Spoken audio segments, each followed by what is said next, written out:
Appliance rental service.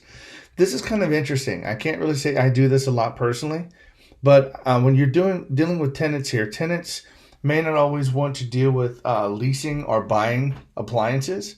So I mean, you could provide them for them and actually make a bit of money depending on how long they stay in your place. So just consider buying a washer and dryer set. I mean, you can pick those up used pretty cheaply and have those installed for maybe $400 to $500.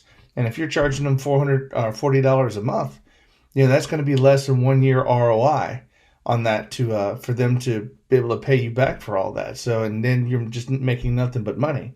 Microwaves, even portable dishwashers. So as you move people in, this might be something that you might even want to include to see if they're even interested.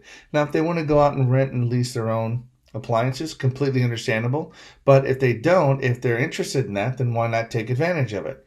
Now, the other thing that people have done in the past that I've heard about is offering like a refrigerator like upgrade fee. Like if the refrigerator is a standard and they want a bigger side by side, something like that, you might even be able to offer them as well.